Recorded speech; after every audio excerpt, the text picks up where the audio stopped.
अस्सलाम वालेकुम। तक़वा क्या है? शरीयत में तक़वे से क्या मुराद?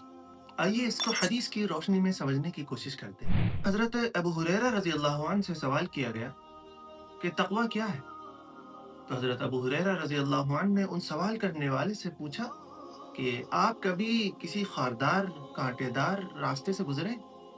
तो उन्होंने कहा कि हाँ, गुज़रा हूँ। पूछा कि आप कैसे गुज़रे? तो उन्होंने कहा कि अपने कपड़ों को बचाकर काँटों से, झाड़ियों से, खारदार चीज़ों से।